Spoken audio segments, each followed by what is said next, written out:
Eh, empezamos. Eh, a ver, el tema de esta semana es todo el tema de piezas dentarias retenidas o dientes retenidos, que es más o menos lo mismo, ¿sí? Y empezamos con la definición. Acá pueden ver que dice, se denomina el diente retenido a toda pieza dentaria que habiendo alcanzado el periodo normal de erupción, no haya conseguido hacerlo por algún motivo. Hay un montón de definiciones. Esta es la que más se acerca a los conceptos que nosotros tenemos. Nos deja abierta la posibilidad de que si estamos diagnosticando un germen, uno podría llegar a decir que todavía no está en su época de erupción, pero por su posición, por determinadas características, uno ya puede hablar de que esa pieza dentaria va a ser una pieza dentaria retenida. Bien, ¿cuál es la epidemiología? Normalmente las piezas que más se retienen, y es por mucho la diferencia, son los terceros molares inferiores. Le sigue el tercer molar superior, le siguen los caninos, y en general después vienen los segundos premolares, los supernumerarios y demás. Toda pieza dentaria puede tener la posibilidad de retenerse. ¿Cuáles son las causas de retención? Nosotros dividimos en tres capítulos grandes. Uno son las causas filogenéticas, las causas prenatales y las causas postnatales. La causa filogenética habla de una cuestión en el desarrollo de la especie humana. Fundamentalmente toma en cuenta esto que se dice en medicina, que la función hacia el órgano. Cada vez el ser humano necesita menos función masticatoria, comemos cada vez más elaborado todos los elementos, con lo cual hay un menor estímulo en el desarrollo de los maxilares, con lo cual los maxilares a su vez tienen menor volumen y no tienen capacidad para alojar tanta cantidad de dientes. Eso se traduce en que uno empieza a tener algunas piezas dentarias que tienden a desaparecer, pero primero empiezan a aparecer como retenidas. Bien, el segundo capítulo que nosotros tenemos es las causas prenatales, que pueden ser sistémicas o locales.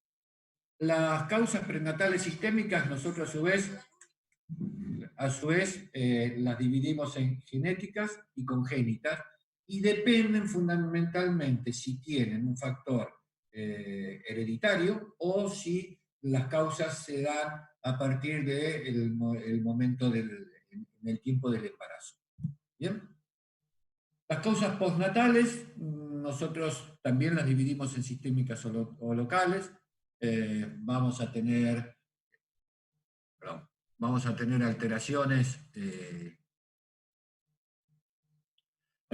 metabólicas, trastornos endocrinos, algún tipo de infección, y las causas locales son las que comúnmente vemos con mayor frecuencia, que son embriológicas por malposición del germen, malposición en el lugar donde está posicionado o la dirección hacia la cual se va a formar en la pieza dentaria, y mecánicas como pueden ser la falta de espacio por cierre de ese espacio por pérdida del temporario en forma prematura, por la presencia del temporario más allá de su tiempo lógico de estar en boca, por algún tipo de patología que impida la erupción normal. ¿Bien?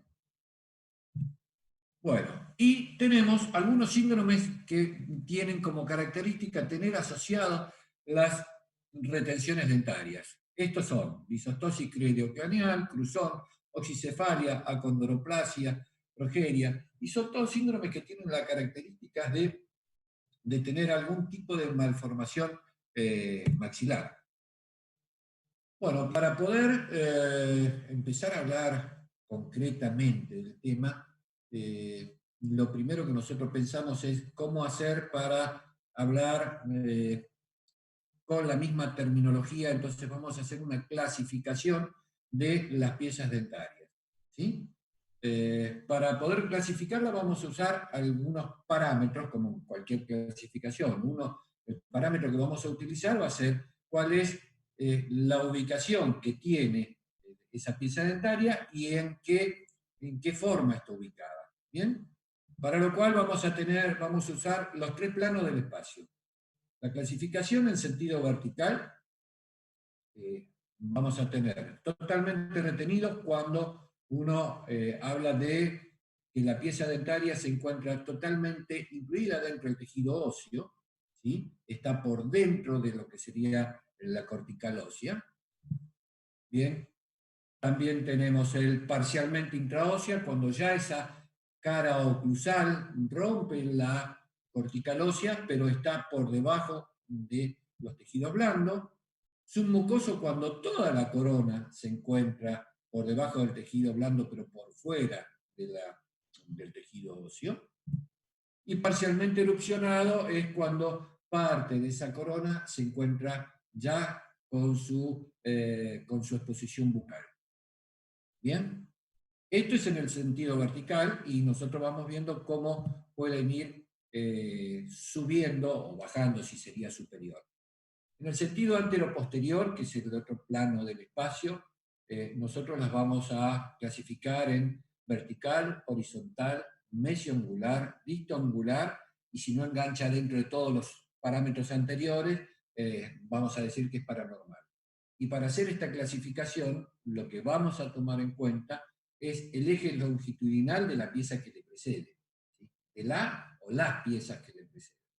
En la vertical, nosotros vamos a ver que tenemos un eje que es paralelo, ¿sí?, a la pieza anterior, tanto superior como inferior. Estamos hablando de los terceros molares, y en general la clasificación sirve tanto para los superiores como para los inferiores. ¿Bien? En sentido, estamos hablando en posición horizontal, tengo un ángulo de 90 grados, ¿sí?, con respecto a la pieza anterior. Tengo una clasificación mesioangular, es cuando la cara oclusal o cuando la corona se halla mirando hacia mesial de la arcada, ¿bien? Y una distoangular cuando se halla mirando hacia distal de la arcada. Si no engancha en todo esto, vamos a tener unas posiciones paranormales que no coinciden justo con este tipo de clasificación. Nos queda por ver la clasificación en sentido vestíbulo lingual, ¿sí?, o vestíbulo palatino, y las vamos a llamar desviaciones como para no estar hablando de posiciones, así las diferenciamos un poco de las anteriores. Para tomar en cuenta este tipo de clasificación, lo que vamos a tomar en cuenta es la alineación de las caras oclusales, y si continúa con la alineación de la oclusión hacia atrás, decimos que vamos a estar sin desviación. Si el diente se encuentra mirando hacia bucal, vamos a tener una desviación bucal, o hacia el lingual, una desviación lingual. ¿Bien? Y nos quedaría por ver dentro de esta clasificación aquellas piezas dentarias que se encuentran en posición horizontal, saber si la corona mira hacia vestibular, bucolingual, o si mira hacia lingual, linguobucal. Pero eso es un detalle. ¿Bien? Esto es lo que nosotros vimos como la clasificación, que a mí me gusta como para poder explicarles a ustedes y que tomen conciencia de cómo hacemos una clasificación. La mayoría de los odontólogos que nos dedicamos a hacer cirugía estamos utilizando la clasificación de Pelli-Gregory, que si bien toma los mismos reparos, o sea, toma las mismas características de posición, las toma en relación con el borde anterior de la rama y cuál es el plano coronal de toda esa rama. ¿Bien? Estamos usando esta porque nos permite a nosotros hacer una evaluación de cuál va a ser la complejidad de la cirugía durante el tratamiento. ¿Bien? Entonces, es una clasificación más. Hay muchas más clasificaciones. Bien. Hasta ahora hablamos de lo que es la clasificación de los terceros molares, tanto superiores como inferiores. Nos queda una clasificación, que es la clasificación, cómo podemos clasificar a los caninos, tanto superiores como inferiores. ¿Por qué se clasifican aparte? Porque se encuentran en un lugar ubicado en la arcada dentaria donde no se puede utilizar la otra clasificación porque no tengo paralelismo de las piezas dentarias vecinas y demás. ¿Bien? Entonces, los caninos superiores vamos a tener que pueden tener una ubicación labial o una ubicación palatina, o una ubicación tanto labial como palatina o intermedia, ¿sí? Y depende fundamentalmente de la ubicación con respecto a la altura de las piezas dentarias vecinas, a ver si están ubicados por arriba de los ápices o entre los ápices de las piezas dentarias. ¿Bien? Vamos a ver los caninos inferiores que tienen más o menos el mismo tipo de clasificación. Puedo tener una clasificación que sea vestibular, una clasificación que sea lingual, y a su vez, tanto acá como con los de arriba, pueden estar en posición vertical, oblicua u horizontal. ¿Bien? Aquí tenemos un esquema que habla más o menos de las distintas posibilidades de posición. ¿Bien? Y como todo, cuando tenemos alguna posición que no condice con todo esto que nosotros tenemos esquemáticamente hablando, vamos a decir que tiene una posición paranormal. ¿Bien? Algunas de las imágenes, como para poder ir viendo ya un poco de las imágenes, recuerden ustedes que la clase inaugural, aparte de que nos conocimos y nos presentamos y todo lo demás, se basó fundamentalmente en poder hacer un diagnóstico por imágenes o aprender a leer las imágenes que nos llegan de los pacientes. ¿Bien? Bueno, otras piezas dentarias retenidas, como ven, segundo premolar, empezamos por el tercer molar inferior, tercer molar superior, canino, segundo premolar. Normalmente la tendencia es que siempre tienden a ser retenidos el último diente de cada serie. ¿Bien? Pero cualquier pieza dentaria puede tener la característica de tener una retención. Inclusive, ahora cuando veamos cómo hacer un diagnóstico, vamos a ver un poco que también tenemos la posibilidad de que tengan dientes supernumerarios retenidos. ¿Bien? Bueno.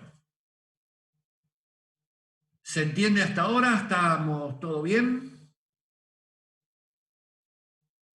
Cualquier pregunta, yo estoy mirando a ver si alguien necesita alguna aclaración. ¿Bien?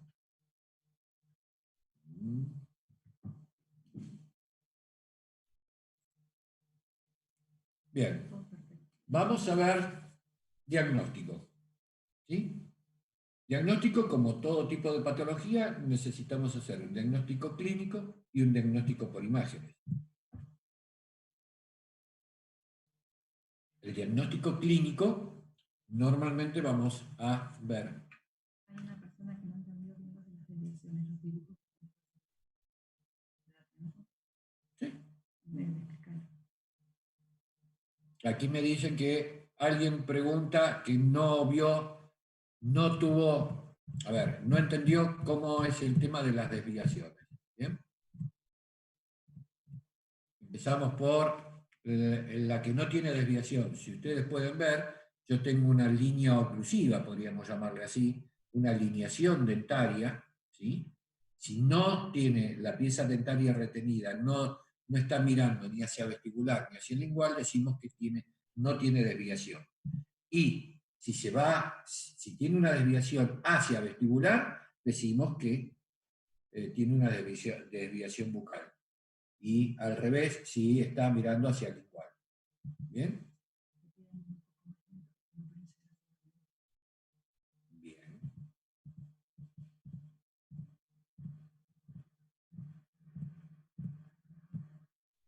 Igual si a alguien después le queda algún tema cuando terminemos con toda la clase y demás, yo les voy a dejar mi mail como para que puedan hacer las preguntas que necesiten. ¿Bien? Bueno, estábamos en diagnóstico, el diagnóstico clínico general, donde tenemos que ver cuál es el estado general del paciente, cuáles son las patologías sistémicas que puede tener, qué grado de comprensión tiene el paciente cuando uno le explica qué es lo que tiene y qué es lo que tenemos que hacer, y cuando le explicamos qué es lo que tenemos que hacer, le tenemos que explicar cuáles son las posibles secuelas que le pueden quedar si nosotros lo atendemos y cuáles son las posibles secuelas que le pueden quedar si nosotros no hacemos nada. ¿Bien? Todo eso debe estar volcado en la historia clínica y después tenemos que pasar a un examen clínico que vamos a confirmar lo que vemos en la clínica con los exámenes por imágenes. ¿Bien? Todo esto hay que agregar sí o sí que tenemos que tener un consentimiento del paciente para poder ser atendido. Bien. Cuando vamos a empezar con el examen clínico, tenemos que tomar conciencia o tenemos que saber que las piezas dentarias retenidas tienen un par de periodos que se pueden dar con, con alguna manifestación o no tener ningún tipo de manifestación.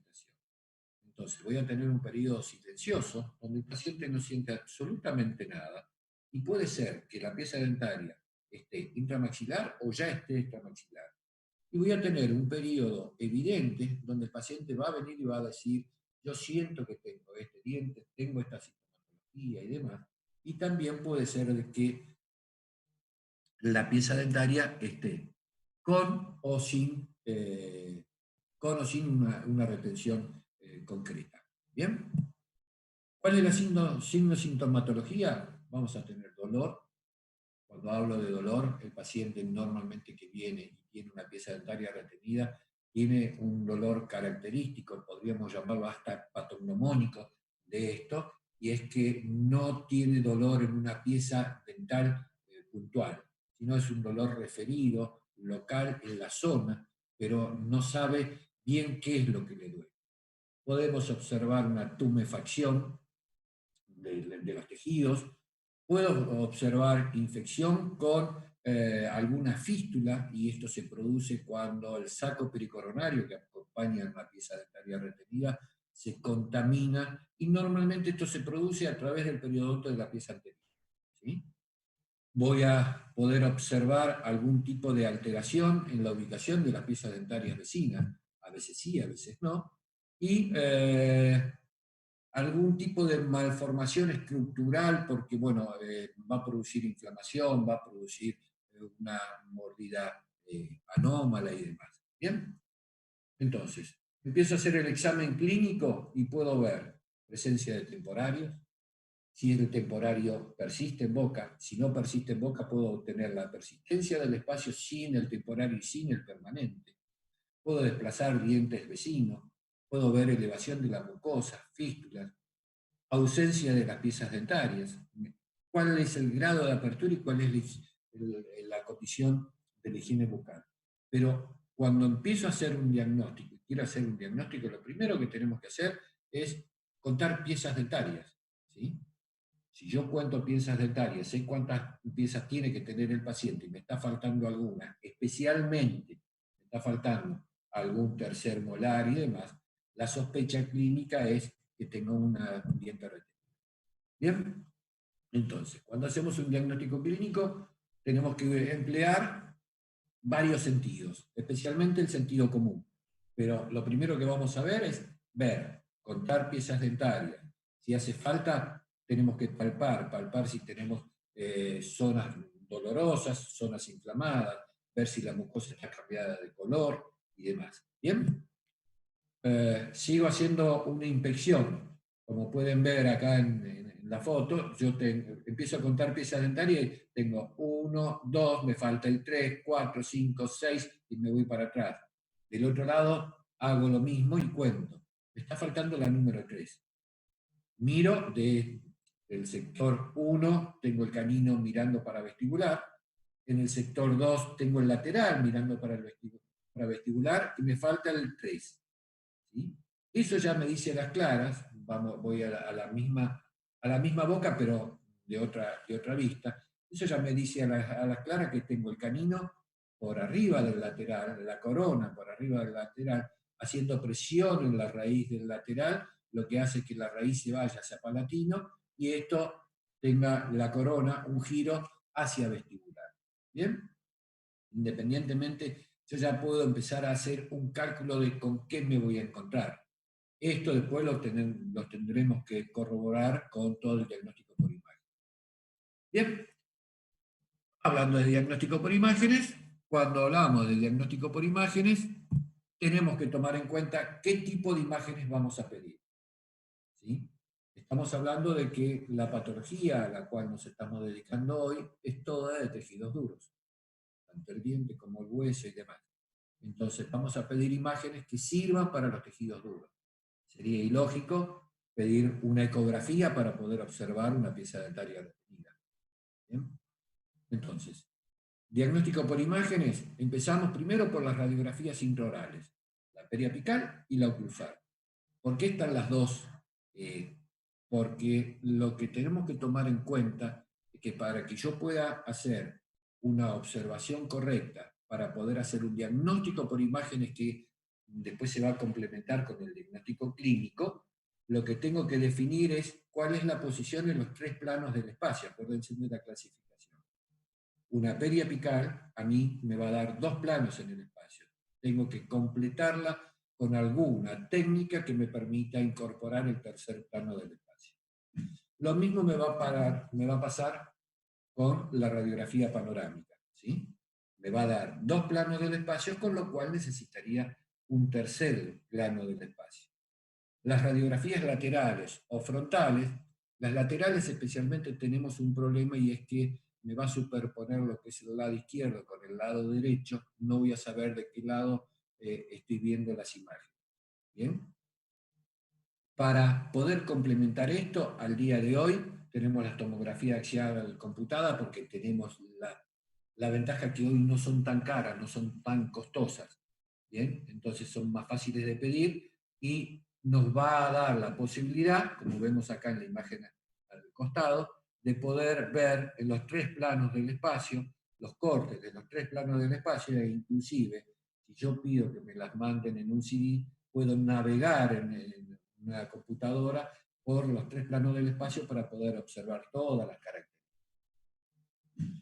Bien, ¿qué me va a brindar el estudio de las imágenes? Me va a decir cuál es la accesibilidad, a qué profundidad tengo la pieza dentaria, cuál es el eje longitudinal, vamos a hacer un estudio, un estudio de la corona y un estudio de las raíces, y en la cual me va a decir si tengo una corona de tamaño normal, si las raíces se encuentran rectas o tiene su ápice lacerado, voy a poder ver y estudiar los espacios periodontales, voy a ver si tengo muy calcificado el hueso alrededor, qué relación tengo con las piezas dentarias vecinas y qué relación tengo con los espacios o estructuras anatómicas que rodean a este diente que yo tengo que ir a tratar. ¿Bien? Entonces, me va a decir inclusive si tengo patologías asociadas. ¿Bien? Bueno, cuando empezamos con todo el diagnóstico de las imágenes, una de las características que tenemos es que con una buena radiografía periapical tomada en el consultorio, uno puede diagnosticar en alguna medida cuál es la posición en sentido antero-posterior y cuál es la posición que tiene en el sentido vertical. Pero también puedo llegar a saber si tiene una desviación hacia vestibular o hacia lingual por una superposición en las imágenes del punto de contacto. Bien, no me va a decir hacia dónde, pero me va a decir que tiene una pequeña desviación.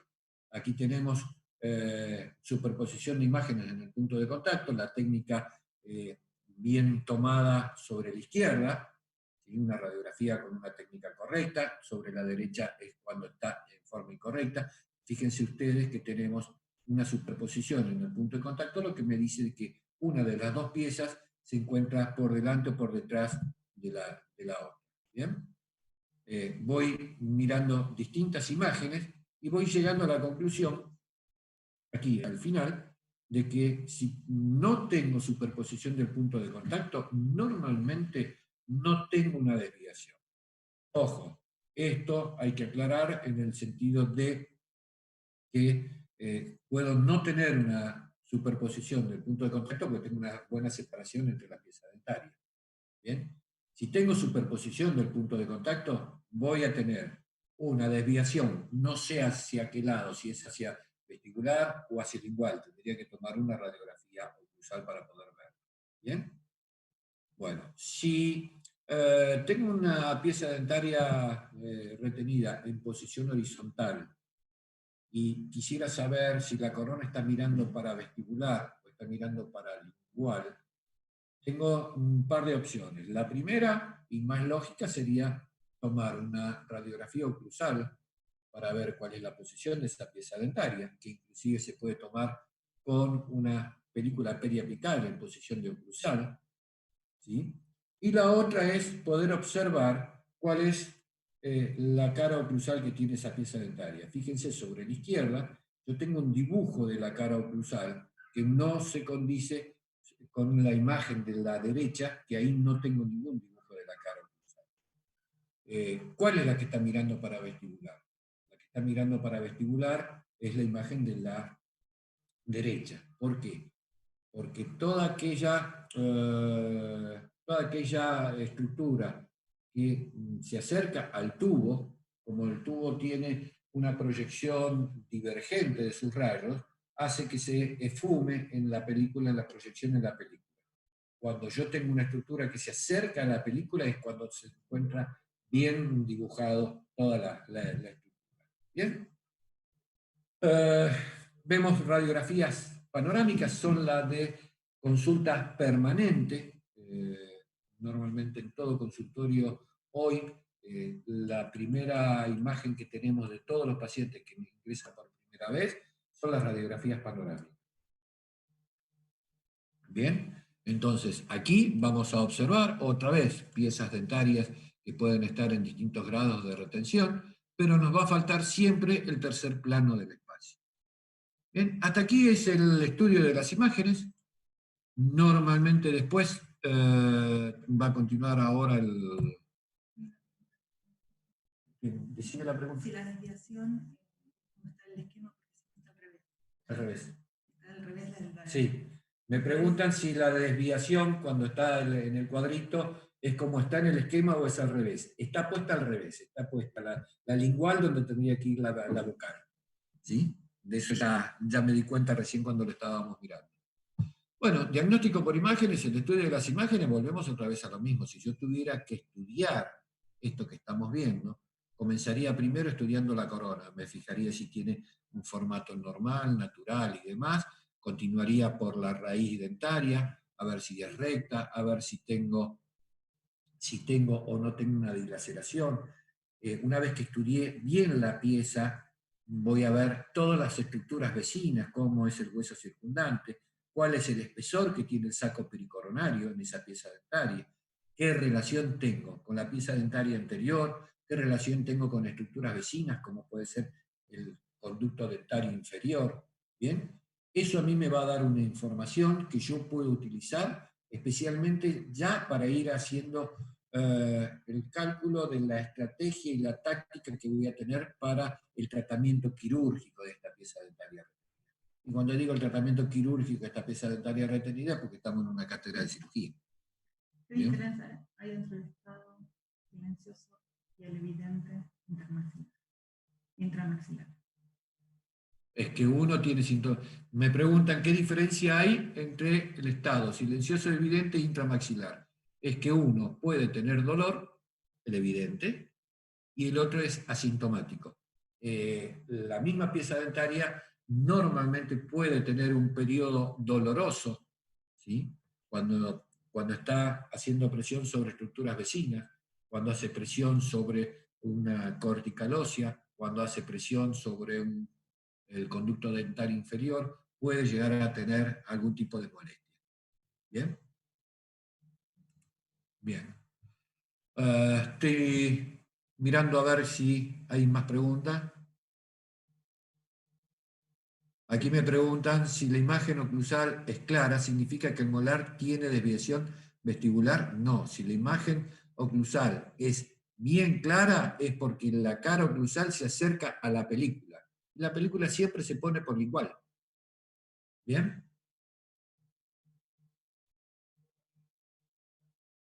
¿Alguna otra pregunta? Bien. Nosotros ya estamos terminando. Estamos terminando el capítulo. Ahora va a comenzar. Miguel, Sí, el doctor Miquel, ¿verdad? Para todos. dale. Cecilia, entonces vos va a cortar porque queda menos de un minuto y volvemos a reiniciar y así me quedan los 45 minutos para aburrirlo yo.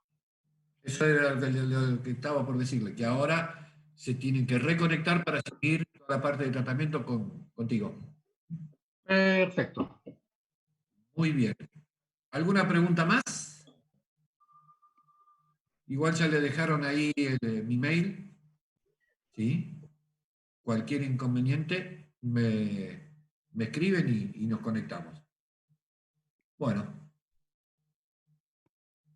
Mikler.